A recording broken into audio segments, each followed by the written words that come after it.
안녕하세요. 저는 서울에 살고 있는 30 후반의 여성입니다. 곧 봄이 될 것 같았던 날씨가 다시 심수를 부리며 제법 쌀쌀해졌네요. 그런 날씨의 심술에도 따뜻한 봄이 반드시 찾아오는 것처럼 우리들 인생도 안 좋았던 기억과 옛일을 잊고 새로운 출발을 시작하는 때가 있습니다. 저도 그 안 좋았던 기억을 잊고 새 출발을 기다리고 있는 사람인데요. 오늘 이곳에서 제 이야기를 하며 새 출발을 시작하고 싶네요. 그럼 제 사연 시작해 볼게요. 저는 부모님께서 반대하는 남편과 결혼을 하게 됐습니다. 아니죠. 부모님께서는 끝까지 결혼을 반대하셨고 제가 일방적으로 남편과 결혼을 했던 거였어요. 부모님께서 남편과의 결혼을 반대했던 건 남편의 배경 때문이었습니다. 남편이 어린 시절 부모님을 일찍 여의게 되어 보육원에 들어가 자랐던 사연이 있었거든요. 그러다 보니 부모님께서는 유복한 가정에서 어려움 없이 자라왔고 모든 보통 이상의 삶을 살아온 저와 남편이 어울리지 않다고 생각하셨습니다. 모든 부모님들이 그렇듯 제가 비슷하거나 더 나은 상대와 결혼하길 바라셨죠. 그래서 남편이 어떤 사람이건 또 어떻게 살아왔건 신경도 쓰지 않으시고 무조건 반대를 하셨어요. 그런데 제가 보기엔 좋은 환경에서 풍족한 지원을 받으며 자란 사람들보다 제 남편이 더 대단하고 훌륭하다 생각됐습니다. 보육원에서 제대로 된 보살핌도 못 받고 자란 남편은 예의가 바른 사람이었고 또 누구의 도움도 없었지만 혼자서 하던 작은 장사를 사업으로까지 확장하며 정말 매일매일을 열심히 살던 사람이었거든요. 하지만 그런 남편의 결과물마저도 아빠에겐 눈에 들어오지 않았어요. 더군다나 저희 아빠도 사업체를 이끌고 계셔서 남편의 사업이 더 허술하고 주먹구구식의 모습으로밖에 보이지 않았고요. 아빠는 남편의 최악의 상황을 확정짓고 항상 저와 대화를 하셨습니다. 그러다 보니 대화가 통하지 않았고 그렇게 대립만 한 채 진전이 없는 시간이 흘러갔어요. 저는 기다리다 못해 독단적으로 남편과 부모님을 속이고 혼인신고를 했고 결혼식까지 올렸죠. 그 과정에서 저는 부모님과 연을 끊게 됐고 남편은 저희 부모님께 단단히 찍혔습니다. 부모님께서는 저희를 보지 않으려고 하셨죠. 하지만 그것도 잠시라고 생각했어요. 제가 남편과 잘 사는 모습을 보이고 잘 되고 있는 남편의 사업이 어느 정도의 궤도에 오르면 우리를 인정해 주실 거라고 생각했죠. 그래서 저나 남편이나 각자의 자리에서 정말 열심히 살았습니다. 그런데 정말 뜻하지 않던 상황과 직면하게 됐죠. 코로나가 터지게 된 겁니다. 코로나로 인해 남편의 사업은 중단이 됐고 이미 진행되고 있던 계약건과 재고들은 고스란히 빚으로 이어졌어요. 결국 사업을 접을 수밖에 없었고 남편은 빚을 갚기 위해 다른 일을 하게 됐죠. 이후 남편은 여러 아르바이트를 하면서 어떻게든 어려운 시기를 버텨내고 다시 한번 재기를 하려고 했습니다. 하지만 생각보다 더 길어졌던 코로나 시기로 인해서 근근히 버티고 있었을 뿐 나아가진 못했죠. 그렇게 시간이 흘러갈수록 상황은 점점 나빠졌고 결국 부모님의 도움을 받아야 하는 상황에 이르게 됐어요. 어려울 때 여유가 있는 부모님의 도움을 받는 게 가족 간에는 아무렇지 않은 일이 될 수 있었습니다만 저희 부부와 부모님의 관계는 달랐습니다. 부모님께서 반대하시던 결혼을 기어코 했던 저희였고 그 과정 중에 부모님과 다툼이 있어 잠시 연을 끊기까지 했었죠. 그러다 보니 제가 부모님께 연락하고 집을 찾아가는 것도 쉽지 않은 선택이었어요.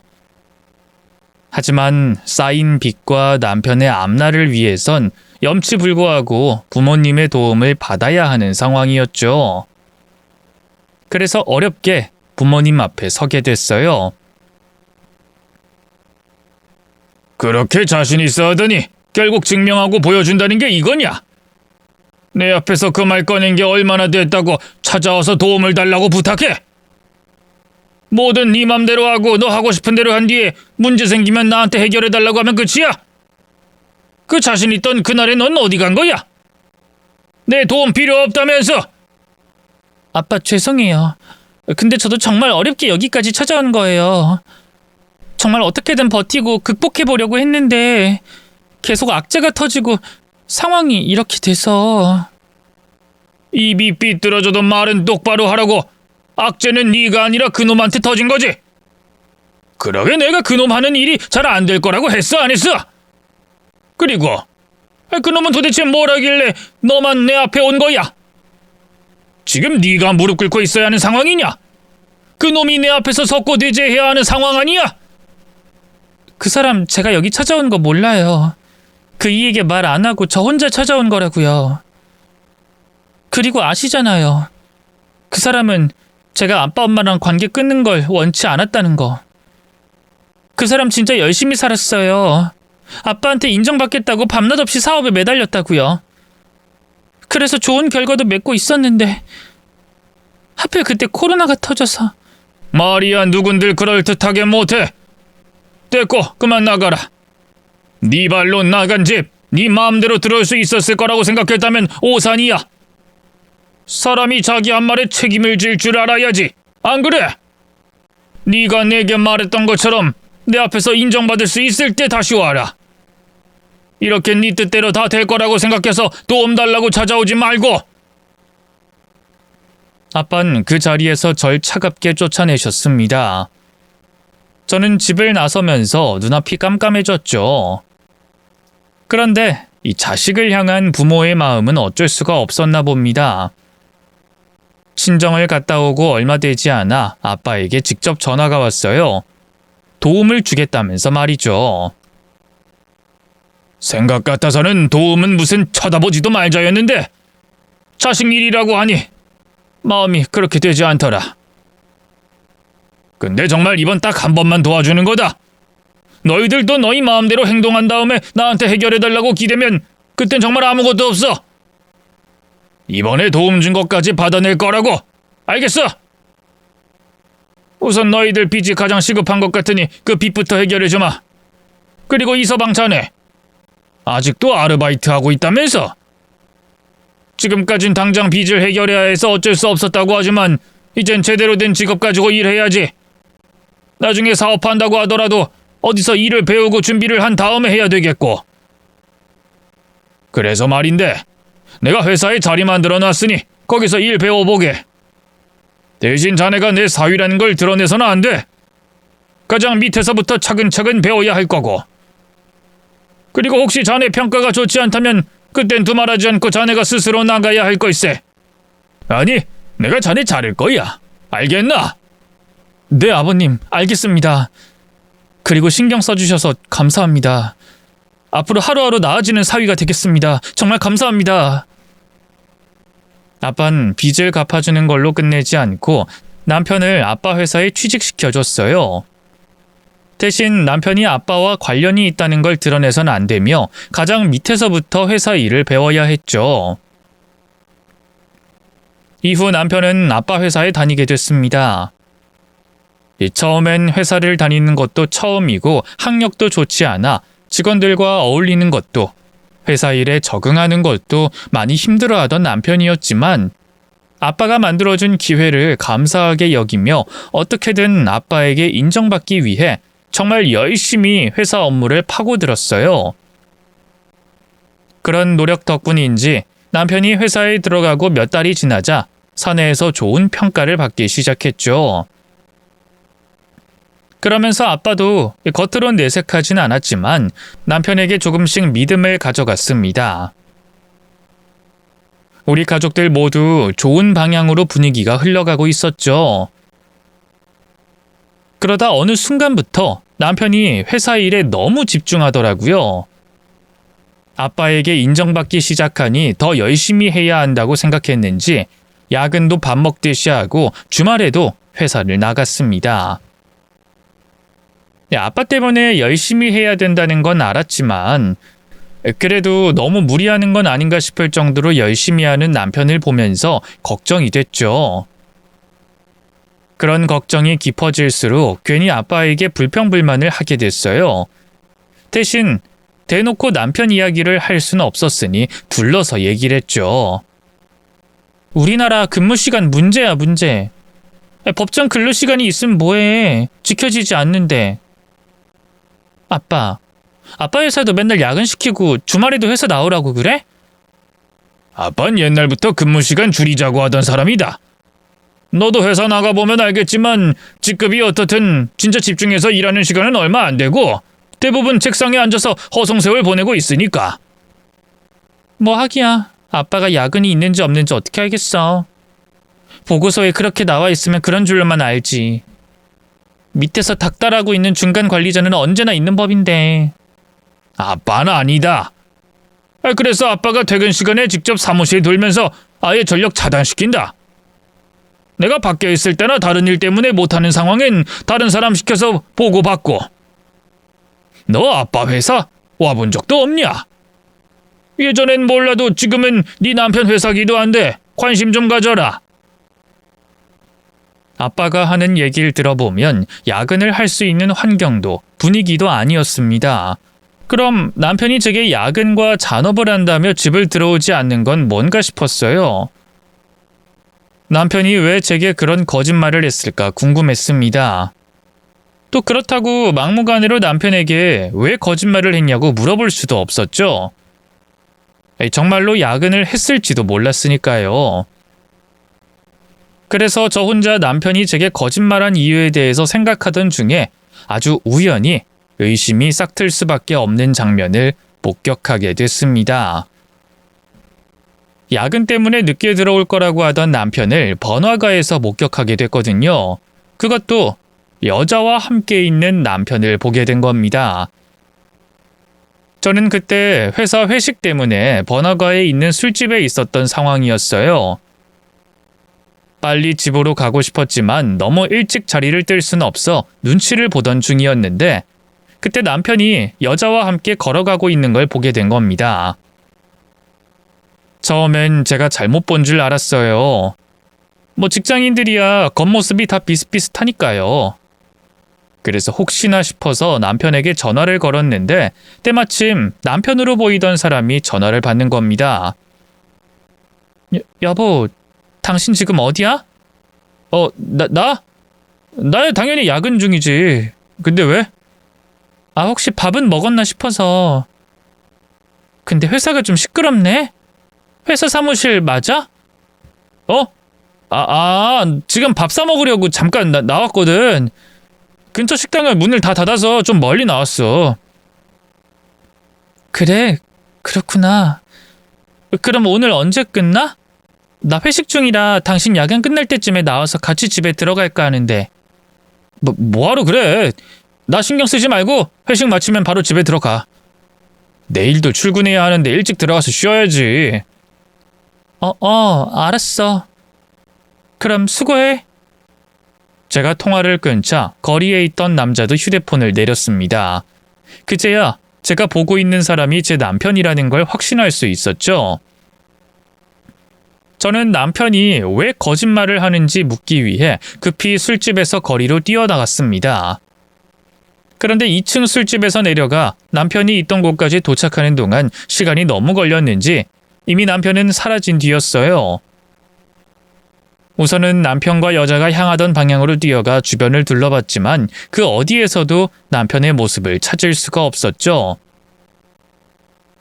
거짓말을 한 남편을 놓쳤던 건데 그 얘기를 남편에게 따져묻기가 좀 그랬어요. 하나하나 따져보면 남편이 모두 반박할 수 있는 일들이었으니까요. 야근은 어디 다른 곳에서 할 수 있는 일이었고 아빠 몰래 점등하고 야근을 할 수도 있는 일이었습니다. 또 번화가에 있었던 거야. 제게 밥을 먹으러 번화가를 나왔다고 했으니 따지고 보면 거짓말은 아니었죠. 딱 하나. 옆에 여자가 있다는 걸 말하지 않았다는 건데 그거야 같이 야근하는 직원이라고 하면 제가 할 말이 없었어요. 그렇게 하나 확실하지 않은 상황에서 괜히 남편을 몰아가면 남편이 제가 자신을 의심하는 걸 알아차릴 수도 있었으니 저로서는 그날 일을 걸고 넘어질 수 없었죠. 대신 그때부터 남편의 뒤를 밟아보기로 했습니다. 만약 제 의심이 맞는다면 남편이 바람을 피우고 있다는 장면을 포착할 수 있을 테니까요. 그런데 문제는 저도 회사를 다니고 있어서 남편이 바람을 피우고 있다는 결정적인 장면을 포착할 수 없었다는 일이었습니다. 그나마 수학이라고 할 수 있었던 건 남편의 불륜 상대가 같은 회사 여자 상사라는 거였고 야근한다며 제게 거짓말을 할 때마다 그 여자와 같이 있었다는 거였죠. 나중엔 회사 반차까지 쓰면서 남편 뒤를 밟았는데 그때도 거짓말이라는 증거는 포착할 수 있었지만 불륜이라는 증거는 아쉽게도 확보할 수 없었습니다. 하지만 불륜인 건 분명했어요. 남편 옆에 기대고 있는 여자의 모습이 너무 익숙했고 남편은 그 여자를 저와 연애할 때처럼 에스코트해주고 있었으니까요. 남편이 불륜을 저지르고 있다는 확신이 들수록 저는 배신감에 휩싸였습니다. 저는 한때 남편을 위해서 부모님과의 절연도 선택했었고 부모님 앞에서 했던 큰 소리를 물으면서 부탁까지 했었어요. 그 부탁에 저희 아빠는 사위가 성에 차지 않지만 빚도 갚아주고 회사까지 취직시켜줬고요. 그렇게 제 간 쓸개 다 빼주고 저희 부모님께서도 저 하나 보고 도움까지 줬는데 어쩜 이렇게도 쉽게 배신을 할 수 있는지 손이 떨릴 만큼 배신감이 느껴지더라고요. 곧장 드는 생각은 이혼이었습니다. 그런데 중요한 건 제 손에 남편의 불륜을 밝힐 증거가 없다는 거였죠. 그래서 저는 흥신소에 의뢰하기로 했어요. 제가 아무리 두 사람을 따라다녀봤자 한계가 있을 테고 이런 건 역시 프로들이 제일 잘하겠지 싶어서 흥신소를 찾아가 의뢰를 했죠. 이후 흥신소에서 연락이 오기만을 기다리고 있었습니다. 그러는 사이 남편은 제 세상인 것 마냥 틈나는 대로 야근과 잔업을 한다는 핑계를 대며 집을 나가 있었죠. 그러다 그 일이 벌어졌어요. 이 모든 일의 진실을 알게 되는 일이 말이죠. 그날 역시도 남편은 야근을 한다며 제게 거짓말을 했었습니다. 그것도 일주일 내내 야근을 한다면서 말이죠. 뻔뻔하게 거짓말을 하는 남편을 보며 내가 당신이 바람 피우는 걸 모르는 줄 아냐며 화를 내고 싶었지만 참아야 했습니다. 그렇게 남편이 하루라도 밖을 더 나가 있어야 이혼에 필요한 불륜 증거가 모일 테니까 말이죠. 그래서 속에서 부글부글 끓는 화를 참아내며 집에 있었는데 전화 한 통이 걸려왔어요. 여보세요? 저 이시은 씨 아내분 되시나요? 네, 그런데요. 어디 누구시죠? 네, 여기 XX 병원인데요. 이시은 씨가 응급실로 실려오셨는데 계속 수술을 거부하고 계세요. 마침 이시은 씨가 전에 저희 병원을 찾으신 적이 있고 보호자 연락처가 남아있어서 이렇게 연락드렸습니다. 남편분 지금 당장 수술하셔야 되는 상황입니다. 근데 계속 고집을 부리셔서. 네? 저희 남편이 응급실이요? 네, 그 남편분이 지금 위급하시거든요. 빨리 수술 받아야 하는 상황이니 얼른 오셔서 설득 좀 해주세요. 빨리 와주세요. 남편이 위급한 상태로 응급실에 있다고 하자 정신이 없었습니다. 이혼까지 생각하고 있던 남편이었지만 그래도 남편은 남편인지 걱정됐죠. 저는 다른 생각할 정신도 없이 곧장 남편이 있다는 병원으로 달려갔어요. 그리고 수술하지 않고 응급실을 나가겠다며 고집을 부리고 있는 남편에게 향했습니다. 그러자 정말 큰 사고라도 난 것처럼 온몸이 엉망인 남편이 누워 있었죠. 네, 다행히 응급처치는 한 상황이었고 의식이 있었던 상황이라 남편과 대화를 나눌 수 있었습니다. 뭐야? 당신 무슨 사고를 당한 거야? 그리고 몸이 이런데 왜 수술을 안 하겠다고 고집을 부려? 당신 여긴 어떻게 온 거야? 난 연락한 적이 없는데 병원에 기록이 남아있어서 연락 왔어. 그리고 연락 안 했다는 게 자랑이야? 얼른 수술 받아. 고집 피우지 말고 수술하라고. 당신 겉보다 안쪽이 더 위급한 상황이래. 잘못하다간 죽을 수도 있다는데 지금 뭐 하는 거야? 설마 당신 바람 피운 거 들킬까봐 수술 안 받고 퇴원하려고 했던 거야? 방금 간호사한테 들어보니까 응급차 같이 타고 온 여자 때문에 내가 당신 바람 피우고 있는 거 알게 될까봐 그랬어? 당신은 이런 상황에 그게 중요해? 뭐? 그게 무슨 말이야? 바람이라니. 여보, 나 그런 거 아니야. 됐고. 다 알게 됐으니까 고집 그만 부려. 수술하라고.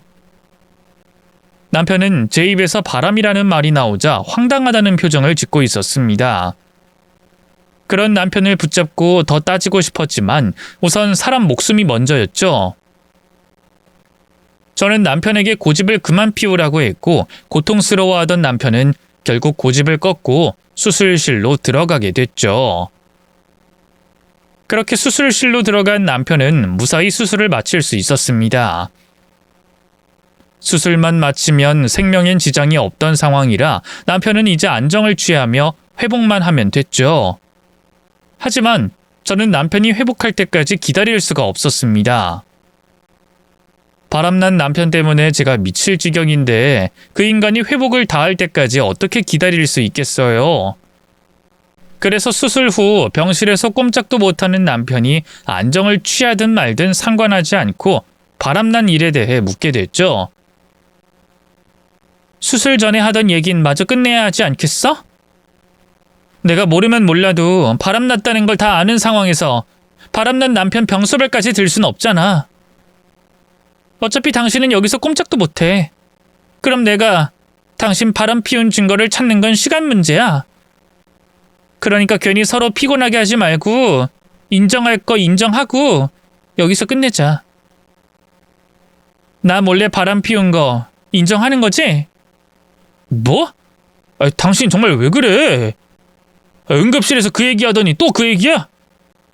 도대체 누구한테 무슨 얘기를 듣고 뭘 보고 계속 그런 말을 해?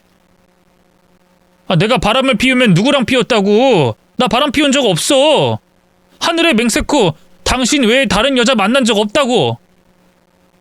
내가 직접 본 게 있으니까 다행이지. 진짜 다른 사람한테 얘기 들었으면 어떡할 뻔했어? 뭐? 그게 무슨 소리야? 직접 봤다니? 나 봤어. 당신이 회사 상사인 여자랑 같이 있는 모습 여러 번 봤다고. 그래. 당신은 또 야근 때문에 같이 있었다고 변명하겠지. 그런데 우리 아빠 말로는 회사 직원들 야근 못하게 사무실 층 전력은 내린다고 그러던데 그건 뭐라고 설명할 건데? 그리고 요즘엔 술집에서도 일할 수 있나 보지? 내가 당신이 그 여자 끼고 술집으로 들어가는 것까지 봤는데 아니라고 할 거야? 또 야근은 당신이랑 그 여자만 해? 나머지 다른 직원들은 일 안 해도 되나 보지? 나 당신이랑 그 여자가 같이 있는 모습 본 게 한두 번이 아니야. 그리고 그때마다 당신은 나한테 야근한다고 거짓말했고. 근데 나보고 당신이 하는 말을 믿으라고? 그래, 뭐 다 오해라고 하자. 그 모든 상황이 정말 우연히도 딱딱 들어맞았던 거라고 치자고. 그럼 어제는 무슨 일로 사고가 난 건데? 왜 그때 상황에 대해서 말을 못하는 건데? 어제도 나한텐 야근한다고 했잖아. 근데 왜 갑자기 사고가 난 거냐고? 이젠 술집으로 모자라서 길에서도 일을 하나 보지? 맞아?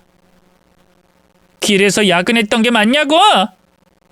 여보, 그거 다 오해야. 난 진짜... 그럼 말해봐. 어제 무슨 일로 사고가 난 건데?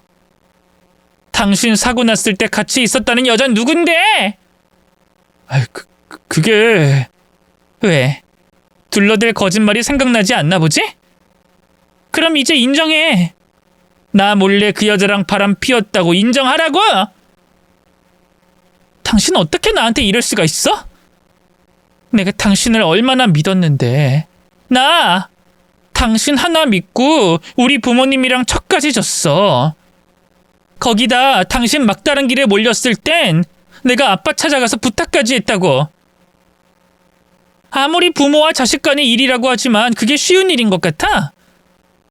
내 발로 뛰쳐나갔다가 도움 필요하니 쪼르르 찾아와서 부탁하는 게 얼마나 염치 없게 느껴지고 얼마나 부끄러웠는지 아냐고.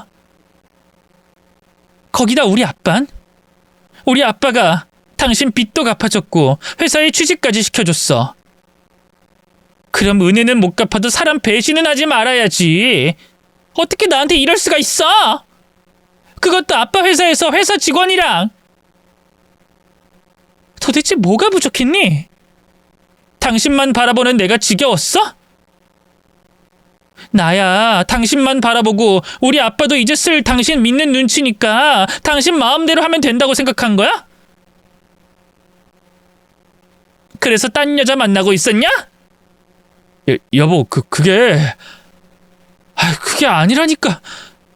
제가 묻는 말에 남편은 이번에도 제대로 된 대답을 하지 못하고 있었어요. 끝까지 인정하지 않는 남편과 더 이상 입씨름을 하는 건 무의미하다고 생각했죠. 그래서 남편에게 이혼하겠다는 말을 전하고 병원을 나서려고 했습니다. 그래, 끝까지 인정하지 마. 내가 증거 가지고 오면 끝나는 건데 뭐. 설령 내가 증거 못 찾더라도 당신이 바람 피운 건 변함없으니까. 나 이혼 소송은 그대로 할 거야. 그렇게 알고 있어. 잠깐만 여보. 내가 다 말할게. 그러니까 이대로 가지 마. 내가 전부 다 설명할게. 맞아. 내가 당신 속인 거 맞고 그동안 그 여자랑 같이 있었던 건 맞는데 진짜 바람 피운 건 아니야. 사실은 나 그 여자한테 붙잡혀 있었어. 그 여자가 시키는 대로 시중 들면서 괴롭힘을 당하고 있었다고. 제가 이혼하겠다고 말하며 병실 밖으로 나서려고 하자 그제야 남편은 절 붙잡으며 사실대로 말하겠다고 했습니다. 그동안 자기가 여자 상사와 바람을 피운 게 아니라 여자 상사에게 일방적으로 괴롭힘을 당했다고 했어요. 그 황당한 이야기를 듣고 처음 든 생각은 이 사람이 궁지에 몰리니 이제 말도 안 되는 거짓말까지 하며 발악을 하는구나 싶었습니다. 그러면서 이 사람이 어디까지 거짓말을 할 수 있나 싶어서 계속 얘기를 들어보기로 했죠. 바람이 아니라 괴롭힘을 당했다고? 그래, 어디 한번 말해봐. 무슨 괴롭힘을 당했는데? 처음에 내가 회사에 들어갔을 때만 해도 회사 직원들 전부 날 어려워했어. 누가 봐도 회사 들어올 만한 스펙도 아니고 나이도 있으니까. 누구 연줄로 들어왔다고 생각한 거지. 근데 몇 달이 지나도 연줄이 있는 사람처럼 보이지 않으니까 그때부턴 또 다들 날 편하게 대하는 거야. 내가 또 아버님께 인정받으려고 죽기 살기로 열심히 하니까 연줄이 있는 놈이 그렇게까지 열심히 할 거라고 생각 안 한 거지. 근데 그 다들 별 생각 없이 날 평범한 직원으로 받아들였는데 딱 한 사람, 김혜옥 그 과장만 날 못마땅하게 생각한 거야. 나 같은 놈은 회사 들어올 자격이 없다면서 다른 직원들이 있는 앞에서 대놓고 내 발로 회사 떠나게 만들겠다고 말이지. 나도 나름대로 열심히 하고 있었고 팀 내 기여를 하고 있었던 상황이라 기분이 나쁘긴 했지만 그게 당연한 반응이라고 생각했어. 어쨌거나 아버님 도움으로 회사에 들어올 수 있었으니까. 그래서 더 열심히 하려고 했어. 내가 열심히 해서 다른 직원들 못지않게, 아니 더 많이, 더 확실하게 성과를 보이면 날 인정해 줄 수밖에 없을 거라고 생각해서. 그리고 아버님께서 날 지켜보고 계신다고 했으니까 어차피 열심히 할 거 온몸이 부서져라 하기로 한 거지. 그래서 진짜 열심히 했어. 그건 당신도 옆에서 봐서 알잖아. 내가 얼마나 열심히 회사 일에 매달리고 공부했는지. 그렇게 열심히 하니까 성과는 당연히 따라서 왔고 주변에서도 인정을 해주더라고.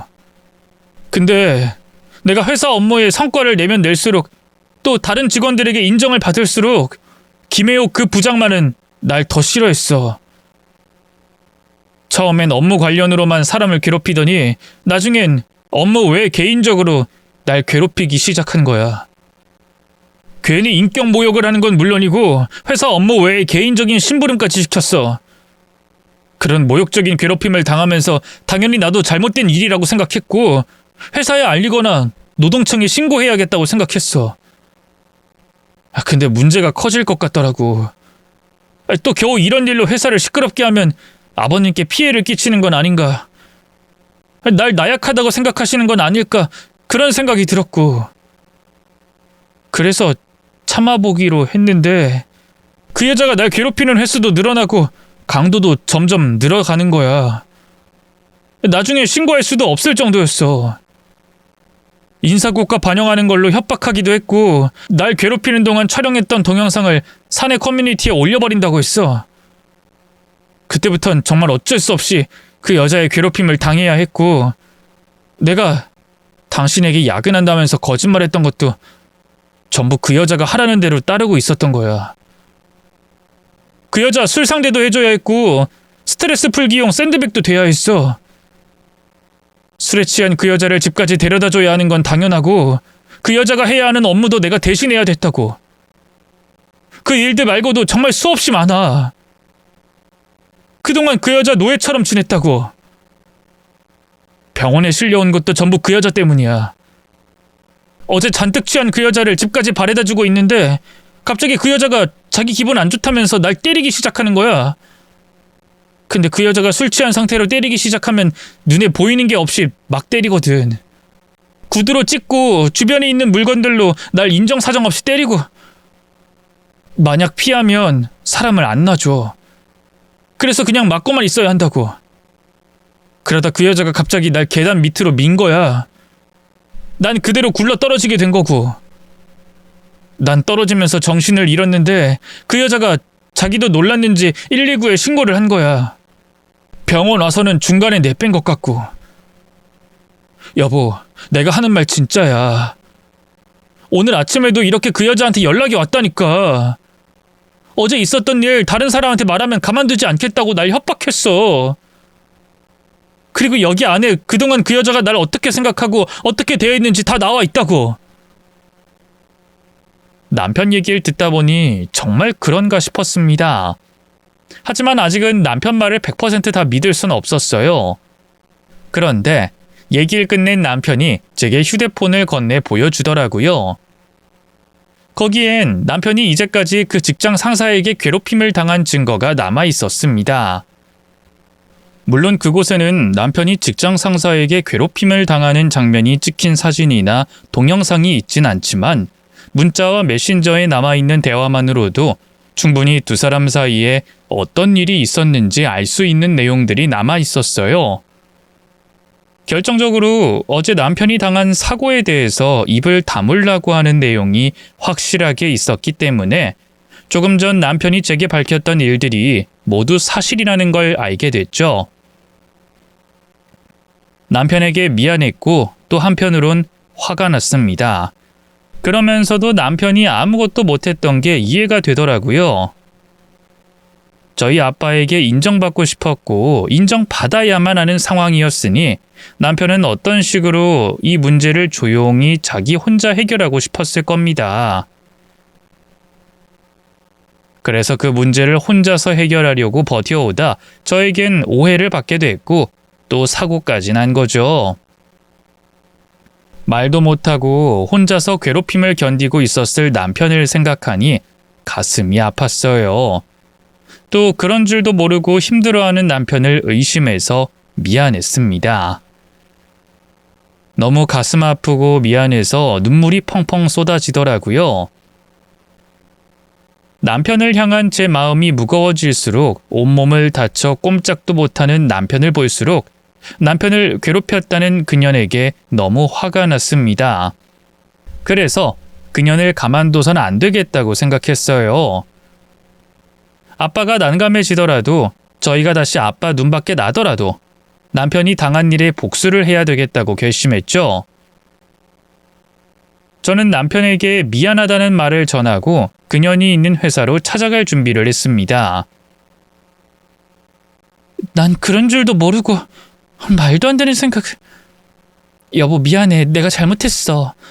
내가 당신을 내 멋대로 오해한 일에 대해선 나중에 제대로 사죄할게. 아니야. 당신을 오해하게 만들고 사실대로 말을 안 한 나도 잘못이 있는 거지. 근데 어디 가려고? 나 당신 괴롭힌 그년 그냥 못 둬. 그년 오늘 내가 제삿날로 만들어버릴 거야. 그러지 마. 그냥 내가 회사 그만두고 끝내면 돼. 이미 벌어진 일 아버님까지 난감하게 할 필요가 뭐가 있어. 아빠? 난 아빠보다 당신이 더 중요해. 그리고 내 남편이 그런 일을 당했다는데 내가 눈에 보이는 게 있겠어? 나 갔다 올 테니까 당신은 걱정하지 마. 내가 알아서 복수하고 해결할게. 남편은 복수를 하겠다는 저를 말렸지만 이미 제 머릿속에는 그년을 산산조각 내겠다는 생각밖에 없었어요. 그래서 절 만류하는 남편을 뒤로 한 채 회사로 뛰어가게 됐죠. 저는 회사에 도착해서도 내 남편을 괴롭힌 년에게 곧장 뛰어갔어요. 그리곤 자리에 앉아있던 년의 머리카락을 휘어잡은 채 그대로 바닥으로 내리꽂았죠. 그년의 비명소리와 함께 의자와 책상에 있던 물건들이 넘어지는 소리로 인해 조용했던 사무실이 시끄러워졌습니다. 저와 그년에게 모든 직원들의 시선이 쏠렸죠. 저는 사람들의 시선과 상관없이 그년을 묵사발 내며 추궁하기 시작했고요. 아이! 당신 누구야? 누군데 갑자기 찾아와서 이러는 거야? 야, 이 악마 같은 년아. 너 되게 뻔뻔하다. 그런 짓을 하고도 머리채 잡힐 일이 한 번도 없을 거라고 생각했어? 이 여자가 미쳤나? 당신 지금 뭐라고 하는 거야? 나 당신 누군지도 몰라. 근데 왜 이러는 건데? 내가 무슨 짓을 했다고? 무슨 짓? 야, 네가 내 남편 그동안 부려먹고 괴롭혔잖아. 내 남편 퇴근 후에도 붙잡고 네 술 시중 들게 하고 때리고 괴롭혔다며. 그리고 어제 내 남편 계단 밑으로 밀어 넘어뜨린 것도 너였고. 너 때문에 내 남편 죽을 뻔했어. 니년 손으로 직접 한 행동이니까 니년이 더 잘 알 거 아니야? 이래도 시침이 될 거야? 네가 내 남편 이시훈 안 괴롭혔다고 할 수 있어? 뭐야? 그럼 당신이 이시훈 그놈의 아내라는 거야? 자기 머리채를 잡고 있는 사람의 정체가 자신이 괴롭힌 직원의 아내라는 걸 알게 된 여잔 눈이 휘둥그레지며 깜짝 놀란 눈치였습니다. 그러며 자기가 이제껏 저질러왔던 짓들이 회사 사람들에게 알려지게 될까봐 걱정하며 눈치를 보는 모습이었죠.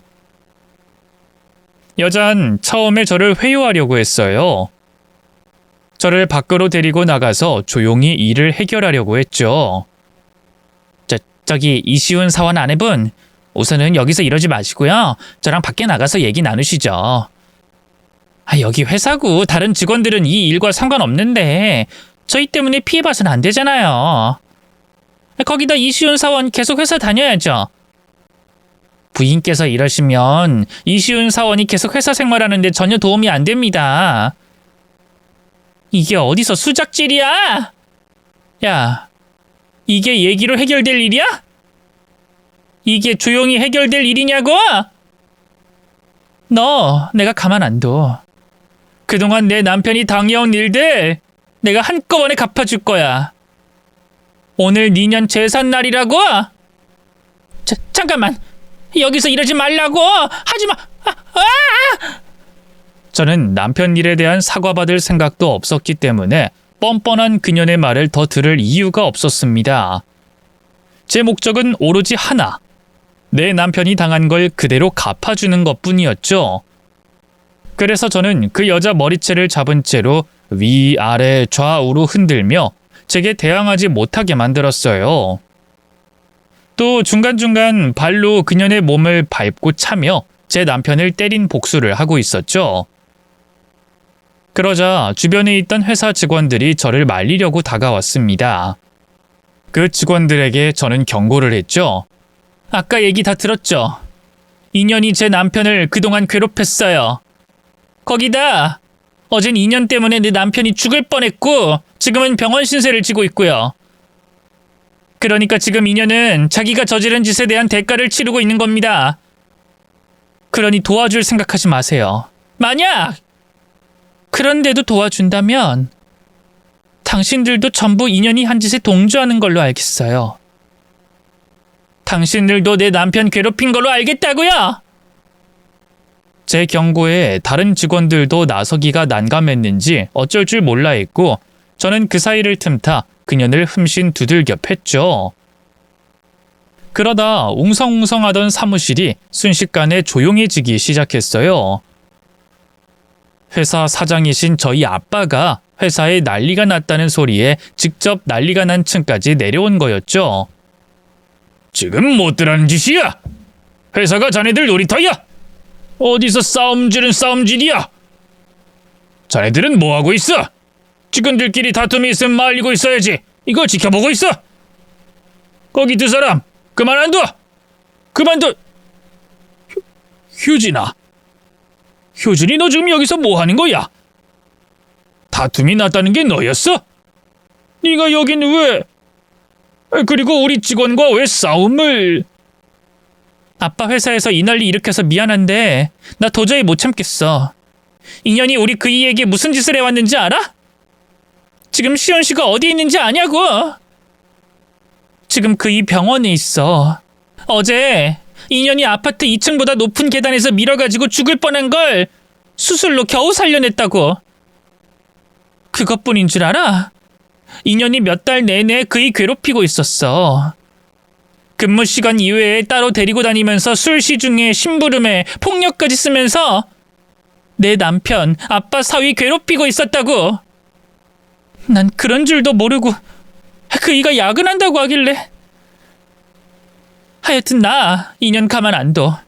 아빠가 말려도 가만 안 둔다고. 이번 일로 피해보는 거 있으면 나 고소해. 그럴 각오하고 온 거니까. 뭐? 김 부장이 시훈이를 어떻게 했다고? 확실한 거야? 너 대충 넘겨짚고 이러는 거면 정말 큰일 나는 거야. 아빠도 너 못 도와줘. 전현이 그이 어떻게 괴롭혔는지 자세한 얘긴 그이 찾아서 들어보고 우선 이걸로 확인해봐. 여기 휴대폰에 대충 봐도 무슨 일이 있었는지 다 알 수 있는 내용이 있으니까. 자, 그이 휴대폰이야. 저는 아빠에게 남편 휴대폰을 건네줬어요. 두 사람 사이에 무슨 일이 있었는지 짐작할 수 있는 내용이 담긴 휴대폰을 말이죠. 아빠는 엉겁결에 제게서 휴대폰을 건네받았고 그 안을 확인했어요. 그리고 그제야 사위가 당한 일을 알게 된 아빠는 많이 놀란 모습이었습니다. 그런데 그 자리에서 놀란 사람은 아빠뿐만이 아니었죠. 그 자리에 있던 직원들 모두 저와 아빠의 관계를, 또 아빠와 제 남편의 관계를 처음으로 알게 된 자리라 경악을 금치 못했어요. 그 놀란 사람들 중 가장 많이 놀라고 당황스러워한 사람은 제 손에 잡혀있던 그년이었죠. 잠깐만. 뭐라고? 당신이 사장님 딸이라고? 그럼 당신 남편은... 근데 왜? 그게 지금 와서 중요해? 그리고 남의 집 사정 네가 알아서 뭐 하는데? 네 년이 아직 나한테 덜 당했지? 그러니까 당장 네 목숨이 어떻게 될까 궁금한 게 아니라 다른 게 궁금하지. 오냐? 내가 더 열심히 너 박살 내주마. 네 년 입에서 살려달라고 할 때까지 내가 가만 안 둬. 제가 잘못했어요. 남편분 일은 제가 진심으로 사과할게요. 그러니 제발 저기 나 좀 도와줘. 보고만 있지 말고 날 좀 도와달라고. 사장님, 따님 좀 말려주세요. 네? 아빠가 충격을 받아 아무것도 못하는 사이 저는 조금 전보다 더 강하게 그년을 때리기 시작했습니다. 그년이 제 남편을 때릴 때 인정사정 없이 또 주변 물건들을 이용해 때렸다고 했으니 저도 똑같이 갚아주기 위해 손에 잡히는 대로 잡고는 그년 머리와 몸뚱어리에 내리쳤어요. 컴퓨터 모니터와 키보드로도 때렸고 그년이 커피를 마시고 있던 텀블러로도 머리통을 내려치며 정말 눈에 보이는 것 없이 막무가내로 그년을 징벌했어요. 주변 사람들만 없었으면 그년도 똑같이 응급차 신세를 지게 할 수 있었는데 점점 난장판이 되어가는 사무실과 꼴이 엉망이 된 그년의 모습을 더 이상 지켜보고만 있을 수는 없었던 회사 직원들이 절 말리면서 그렇게까진 하지 못했죠. 저는 회사 직원들 손에 붙들린 채 악을 쓰며 그년에게 분노를 표출했고 그녀는 엉망이 된 몸을 제대로 가누지 못한 채 엉엉 울고 있었습니다. 날 놓으라고! 천연이 내 남편한테 어떻게 했는데 이 정도로 끝나면 안 된다고! 야, 너 질질 짜고 있지 말고 내 남편에게 했던 것처럼 해봐. 해보라고! 이효진, 그만해! 이 정도 망신 주고 때렸으면 그만 됐어. 시은이 당한 일에 대해선 이걸로 부족하겠지만 네 손으로 복수하는 건 이쯤 끝내. 아빠가 두고 보는 것도 여기까지야. 이제부터는 아빠가 관여한 마. 네 말처럼 또 여기 휴대폰 내용에 있는 것처럼 김 부장이 잘못을 저질렀다면 그에 상응하는 징계가 이루어지도록 할 거니까. 아빠, 징계라고요? 사람이 죽을 뻔했는데 그 긴 시간 괴롭힘을 당했는데 겨우 징계라고요? 아빠가 생각하기엔 그게 상응이 된다고 생각해요? 그 사람이 괴롭힘을 당하면서 왜 참았는데요? 그 이가 겁이 나서 힘이 없어서 전현이 하라는 대로 하고 맞고 있었겠어요? 아빠 회사에서 문제 안 일으키려고 아빠한테 인정받으려고 참고 있었던 거라고요? 근데 아빤 그 사람 사위로 생각하긴 하세요? 사위로 생각하는데 고작 징계라는 말이 나오세요? 그런 게 네가 걱정하는 거라면 걱정하지 마라. 나도 여기가 회사고 직원들이 있으니까 사장으로서 지켜야 하는 선, 해야 하는 말을 하는 것뿐이다. 시은이 장인으로서는 나도 이번 일 절대 그냥 이렇게 못 넘긴다. 효진이 너만큼이나 분노하고 있고 내 사위 괴롭힌 값 톡톡히 치르게 만들 생각이니까 걱정하지 마라. 그러니 너도 이쯤에서 끝내. 더 문제 일으키면 아빠도 일 해결하기 힘들어져. 극도로 흥분한 저를 진정시키려고 한 말이라고 생각할 수도 있었습니다만 아빠의 타오르는 눈을 보니 빈말이 아니라는 걸 알 수 있었어요. 그래서 제 손으로 남편의 복수를 하는 건 이쯤에서 그만두기로 했죠. 그리고 앞으로 그녀에게 벌어질 일들을 두고 보기로 했습니다. 이후 아빠가 직접 진두지휘하는 직장 내 괴롭힘에 대한 조사를 회사에서 시작했고 남편의 증언과 휴대폰 속 있었던 증거들로 그동안 있었던 일들을 낱낱이 밝혀내기 시작했습니다. 그년이 남편에게 한 괴롭힘 말고도 다른 직원들에게 작고 크게 한 일까지 밝혀지게 됐죠. 또 회사에서 하는 직장 내 괴롭힘 조사 이외에 남편이 개인적으로 형사 고소를 했어요. 지속적인 특수 협박과 특수 폭행, 그리고 계단에서 밀었던 특수 상해까지 포함해서 말이죠. 그런데 회사에서 조사를 받을 때까지만 해도 순순히 자신이 한 행동을 인정하던 그년이 고소를 당하자 태도를 바꿨어요. 퇴근 후 사적인 일에 남편을 동원한 적은 있지만 절대 협박이 아니었고 회사에서 인정받으려는 남편을 도왔던 일이고 어떤 경우에도 폭행은 없었다고 말이죠. 또 계단에서 밀었던 일도 술에 취한 자신을 부축하던 남편이 발을 헛디뎌 생긴 사고라고 했습니다. 그 주장을 듣자마자 어처구니가 없더라고요. 그리고 그때 제가 거기서 돌아서면 안 되었다고. 화분이라도 그년 머리에 내리쳐서 그따위 말 짓거리지 못하게 만들어야 했다고 생각이 들더라고요. 다시 제가 그년을 혼내줄 생각도 했었지만 그러기엔 제가 감당해야 할 일이 제법 컸습니다. 제가 그년을 폭행한 일로 신고를 당했으니까요.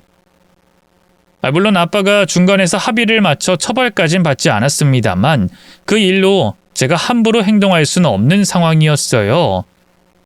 그런데 그때 아빠가 제 앞에서 했던 말을 지켰습니다. 절대로 가만두지 않을 거라는 말을 말이죠. 아빠 얘기 들었어요? 그년이 글쎄. 흥분하지 마라. 아마 내일 중으로 자기가 한 행동 다 인정할 거다. 인정을 해요? 바로 며칠 전까지 안 했다고 말 바꿨던 사람이? 그 이야기 듣자마자 사람 써서 조치 취해놨다.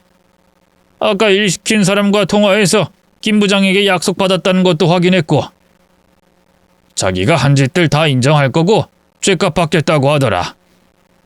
그 말을 어떻게 믿어요? 회사 조사받을 때도 다 인정했잖아요. 그러다 형사 고소하니까 회사 조사도 윗선 압력 때문에 어쩔 수 없이 인정했던 거라고 말 바꾼 거 아니에요. 아니, 이번엔 약속 지킬 수밖에 없을 거다. 안 그랬다간 무슨 일이 벌어질지 자기 눈으로 봤을 테니까. 그게 무슨 말이에요? 눈으로 보다니? 아까 내가 했던 말 그대로 내가 사람을 좀 썼어. 우리 회사 사람도 아니고 변호사들도 아니지. 그럼 설마... 그래. 합법적인 일을 하는 사람들은 아니다. 근데 그 여자 아무리 생각해도 그런 방법 아니면 정신을 못 차릴 것 같아서 이번에야 그 사람들이 찾아가서 약속받는 걸로 마무리 지었지만 다음번엔 그렇게 매너 있게 행동하지 않을 거라는 것도 주의시켰으니 이번 같은 일은 없을 거다. 아빠... 내가 말했지. 절대 가만두지 않을 거라고. 그래도 우선은 합법적인 테두리 안에서 죗값 받아내고 만약 그게 안 되면 이런 식의 힘이라도 써야지. 저도 아빠가 사람을 써서 협박까지 하실 줄은 몰랐어요. 그래서 그 일에 대해선 제가 더 놀랐습니다. 남편도 평소 아빠가 어떤 분인지 알고 있었기 때문에 그렇게까지 행동하신 걸 알고 많이 놀랐죠. 또 한편으론 자기 일에 아빠가 그렇게까지 행동하신 걸 보고 감동받은 모습이었어요. 어쨌거나 아빠가 어두운 힘을 빌려 쓴 덕분에 그 여자는 자기가 한 행동들을 모두 인정했습니다. 결국 처벌받게 됐고요. 하지만 그게 복수의 끝은 아니었습니다. 민사소송이 남아있으니까요. 거기다 직장 내 괴롭힘으로 업체 내 블랙리스트에 오르기까지 했으니 앞으로 살아가는데 편치는 않을 겁니다. 그러게 왜 사람을 괴롭혀서 스스로 족쇄를 달고 매를 벌었는지 몰라요. 열심히 하는 사람 도와주지 못할 망정 말이죠. 이렇게 모든 일이 해결된 지금은 저도 남편도 친정 부모님도 아주 평범한 일상을 보내고 있습니다.